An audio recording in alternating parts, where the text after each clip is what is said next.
Hello, I'm Chris Richmond, and today I'm off to a former railway station in northeast Norfolk, where me and a few mates have been working tirelessly to bring the hidden station architecture back from the undergrowth for the last 5 years.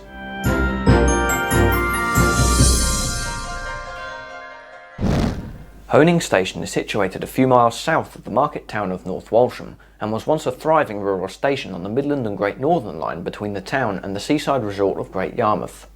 However, the line was closed even before the infamous Beaching Acts, and the station literally fell into disrepair, with locals looting any useful building materials until the main station building literally collapsed. Now owned by Norfolk County Council, the site has remained the same ever since, with the former architecture slowly being reclaimed by nature. However, in 2014, we came along under the guise of the Norfolk Railway Heritage Group and made a start on clearing the site, revealing many parts of the former infrastructure which lay hidden for years. So just how far have things come? Let's take a trip over there and have a look. Right, so here we are on our way to the former M&GN Honing Railway Station, which is a place I've been volunteering at for about 5 years now. But because of my most recent house move, I'm actually just a little bit further away now. It's just over an hour to get there, so I haven't been for some time. So it'll be interesting to see just how much has been done since I was last there.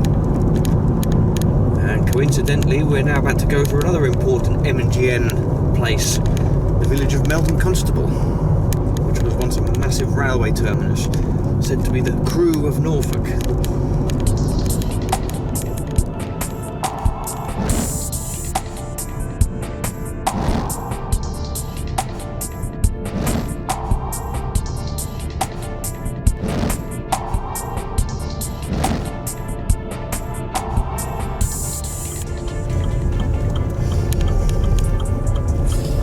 Right, hello Stu. Chris. Long time no see. Yeah, definitely. Right, so tell us, how did the Norfolk Railway Heritage Group actually start? It started with about 3 of us, me, Stu and John, where we started at Norwich City Station. Yeah, we were the friends of Norwich City Station. Yeah. And then we were working with the council, uncovering the platforms, tidying the whole area up. And then there was a confrontation over what council owned the land and all that, and that pushed us back and stopped us. And then months later... Basically they had an argument about who owned the land. Before it was Norwich City Council owned the land, but it turns out it was Norfolk County Council owned the land, so they saw money, pound signs, and put a stop to it all, and then they offered us this site here. That was my next question. How did we end up here? I mean, I came in reasonably late. One day they mentioned, oh, would you like to start a honing station? And yeah, because we'd looked at it I think a few times before and knew its potential.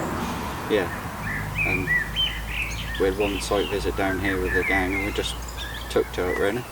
Carried on ever since. Yeah. Such people like you in to help us, and the Norfolk County volunteers from North Walsham. Yeah. Which were a great help. Alright, so give us a potted history of this particular station. I'm going to leave it to you two to explain this. Right, well, it's built in 1882 by the Robertson and Jarvis contractors for the Eastern and Midlands Railway. It was first worked on by actually William Marriott, who was later became the chief engineer of the M&GN. This was his first initial project. I believe it had one platform to start with. Yeah, it was a single platform until 1900, and they realised that the amount of traffic coming through to get to Yarmouth was quite high, so they needed a passing loop. Yeah, they extended it quite massively really. Added a large cattle docking platform with a horse dock. There's a extra bay platform here for It's like a parcel produce stock. and stuff, yeah.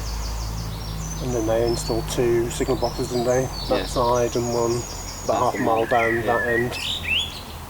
To, for the passing loop.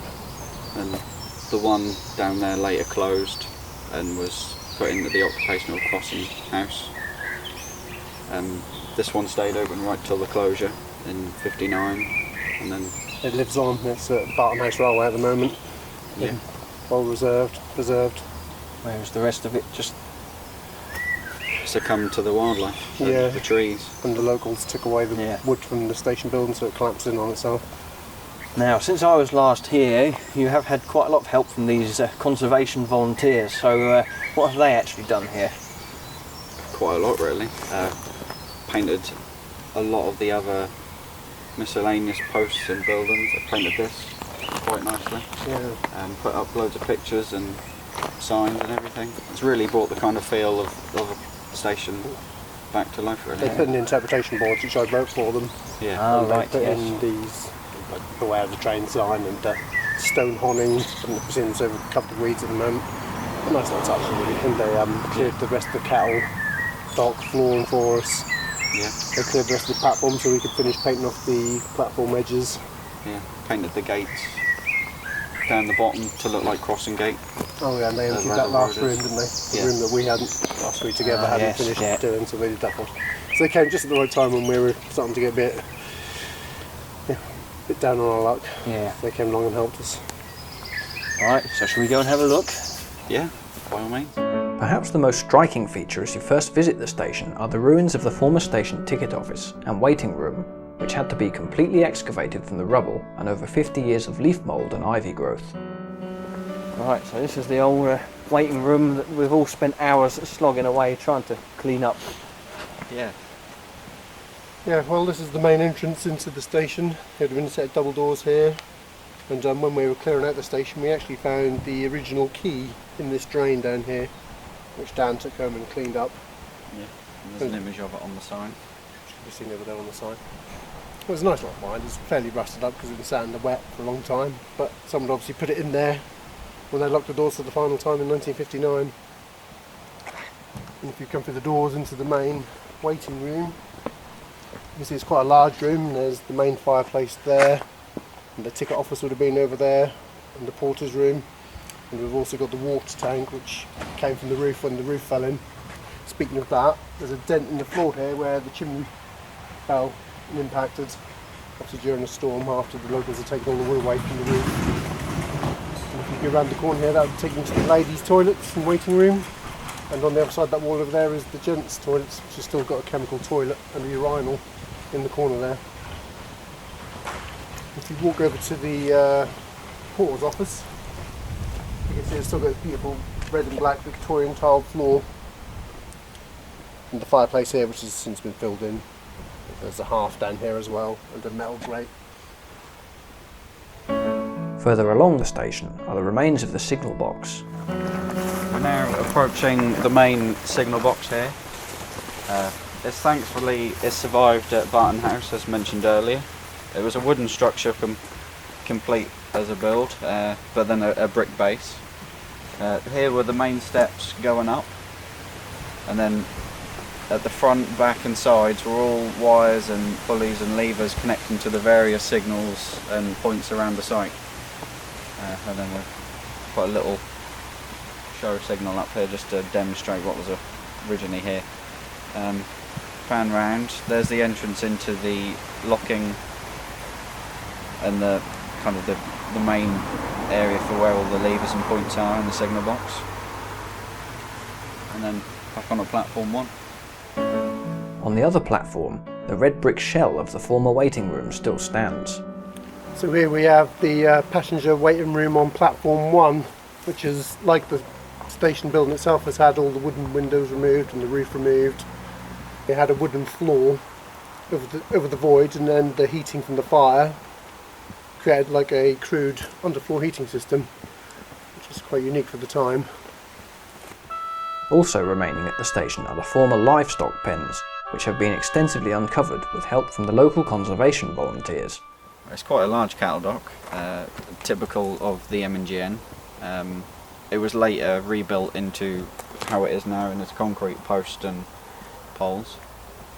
This is the cattle dock part of the platform, and then over there's a horse dock, which is quite unusual. Not many cattle docks have that. You can still see the whitewash on the granite sets here. Yeah. And it's still got the gates as well, which is quite unusual. I wonder if this was set on fire at some point. Yeah. But that entire gate over there is quite a nice touch. Yeah. And then the cattle would have come up from over there, and then come in each individual gate opening, and then onto the wagons on the rail side here. Or the opposite way if they were then going to the lairage for the fields.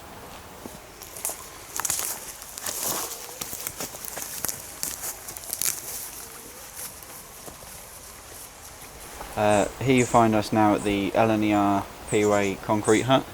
It's a later build because there was originally a brick one in the same sort of area. Typical of the L&ER and this area, it's a three-sectional one, just built for ease of putting together and quickness. Used to have some shelving in it, fireplace in it, and then used to keep your plate layers and equipment all in there.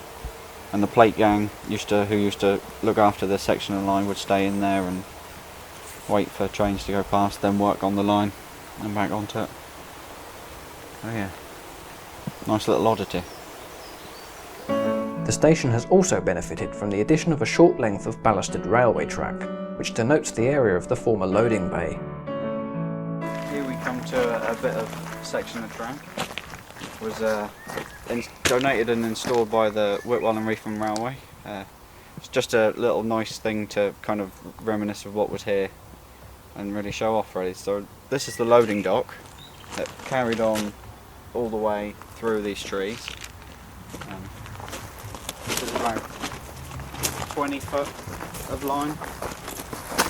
And if you come to the end you'll see some original line which was still left over when they removed the track back in the 60s.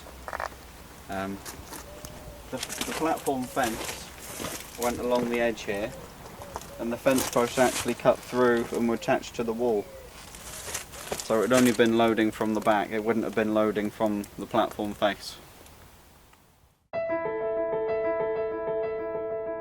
So after 5 years of hard graft, Honing Station is finally looking presentable and makes a nice feature along the Weavers' Way footpath, giving an insight into the area's railway history.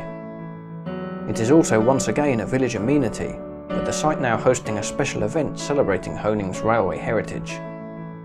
I have to say I am proud to have been involved in this wonderful transformation. The hard bit is keeping it maintained for future generations. Thanks for watching.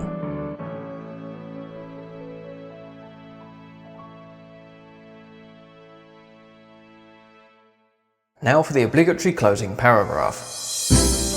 If you enjoy following my quirky, if slightly self-indulgent adventures, please don't forget to like and subscribe. This filmmaking lark just wouldn't be worth it without the support of watchers like you.